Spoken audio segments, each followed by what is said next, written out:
Little black girl fixes a millionaire's car. What he sees on her finger changes everything. The late afternoon sun scorched the cracked asphalt of a quiet rural road in Massachusetts.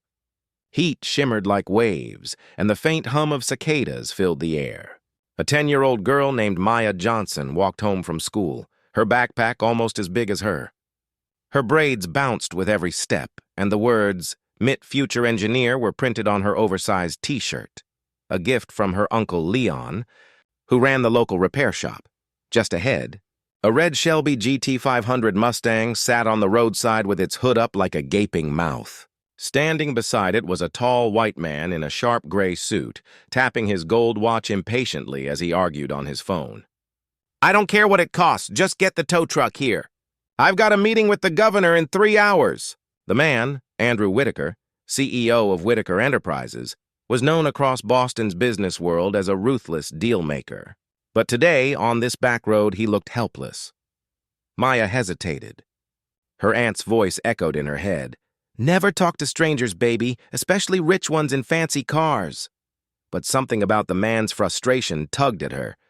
The way he kept pacing reminded her of her Uncle Leon when an engine refused to start. She took a deep breath and stepped closer. "Excuse me, sir. You need help with your car?" Andrew looked up, startled. A child, barefoot in dusty sneakers, was offering him help. He gave a condescending smile. "That's very kind, sweetheart, but this isn't a toy. It's a high-performance machine." Maya shrugged. "Engines are engines. Mind if I take a look?" Before he could protest, she set down her backpack, pulled out a small toolkit, and peered under the hood. Andrew blinked. He didn't know it yet, but his life was about to change forever. Within minutes, Maya had her small hands deep in the engine, eyes sharp with focus. "When did it die?" she asked. "About 40 minutes ago," Andrew muttered. "Overheated out of nowhere. Did you smell something sweet? Like syrup?" she asked casually. "Now that you mention it, yes." "Coolant leak," Maya said matter-of-factly, pointing to a small puddle under the car. "You're leaking antifreeze." Andrew blinked. She was right. He hadn't even noticed the puddle. "I can patch it for now," Maya said, opening her little kit. "But you'll need to refill the coolant soon." As she worked, Andrew found himself strangely drawn to her calm confidence. "You know a lot about cars," he said softly. "My Uncle Leon's a mechanic. Says everyone should know how to fix what's broken." She smiled, a bright, disarming smile that made the harsh sunlight feel softer. Then, as Maya brushed her braids away from her face, Andrew froze. On her small finger was a ring, antique gold, set with a deep emerald stone. A faint crescent-shaped flaw glimmered beneath the sunlight. His breath caught in his throat. That imperfection, he'd recognize it anywhere. It was his mother's ring, one he'd given away 12 years ago at an orphanage called Little Angels, to a little girl named Maya. "That ring?" he whispered. "Where did you get it?" Maya looked at him puzzled. "It was my mom's. She passed last year. Said it came from someone special." Andrew's world tilted. 12 years, a closed orphanage, a lost promise. The ring was impossible, yet here it was, on this little girl's finger. As the patched-up engine roared back to life, Andrew offered to drive Maya home. She hesitated, but the genuine concern in his voice won her over. "Only if you promise not to charge me," she joked. 15 minutes later, the Mustang pulled up to a modest white house surrounded by tall grass. An older couple, Uncle Leon and Aunt Renee, waved from the porch. Inside the car, Andrew kept his tone light, though his heart pounded. "So, Maya, how long have you lived here?" "Since I was 3. My adoptive mom, Diana, she passed away last year.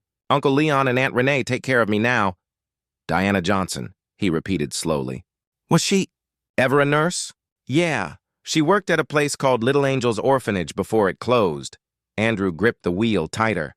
Little Angels. That was the orphanage his own father had bought, then mysteriously shut down. He dropped her off and handed her his business card. "Maya, if you ever need anything." "Call me Promise?" "Promise," she said, smiling as she ran to her porch. That night, Andrew sat in his penthouse, staring at old files and a photograph of a little girl from Little Angels wearing that same ring. The name on the file, Maya Johnson. His breath shook. He'd found her, the child he had promised to protect. But something darker was hidden in those old documents, transfers, sealed records, and a signature he knew too well, Howard Whitaker, his father. 2 days later, Andrew confronted his father in the Whitaker Enterprises boardroom. "Dad," he said, voice trembling, "what did you do at Little Angels?" Howard didn't flinch.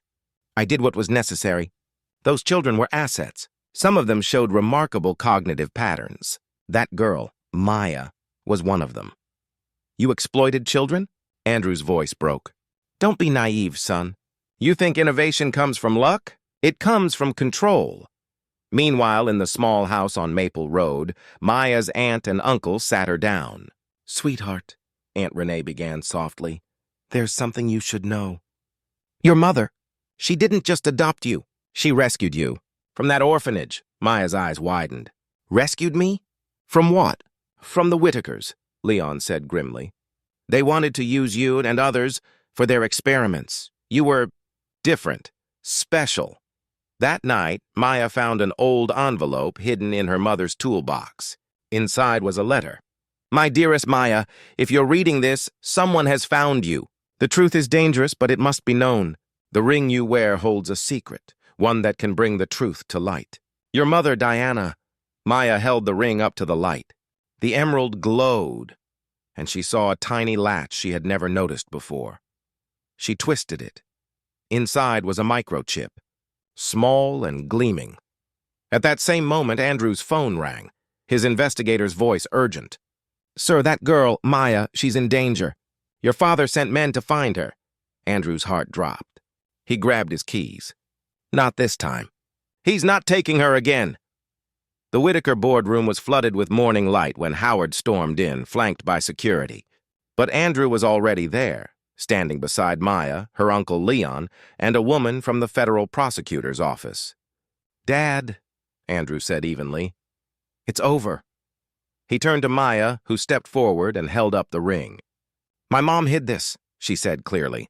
"It holds copies of everything you did, every experiment, every lie." Howard's smirk faltered. "You wouldn't dare—" "It's already live," Marcus Hayes, a journalist filming from the corner, interrupted. "Broadcasting right now." As the screen behind them lit up with damning files and video evidence, Howard's empire began to crumble in real time. Federal agents entered moments later. "Howard Whitaker, you're under arrest." Maya looked at the old man who had once seen her as an experiment, not a child. "My mom said broken machines can be fixed," she said quietly. "But broken people have to fix themselves." Howard was led away in silence. Months later, the Johnson Center for Young Inventors opened on the old orphanage grounds. Maya, now 15, led the ribbon-cutting ceremony beside Andrew, who had donated his fortune to fund it. "This place," Maya said, smiling, "is where broken systems get rebuilt. The right way." The crowd cheered as sunlight glinted off the emerald ring, no longer a symbol of pain, but of power, truth, and healing. "If this story inspired you," her voice said softly in the video closing narration, "remember, sometimes the smallest act of kindness can expose the greatest truth."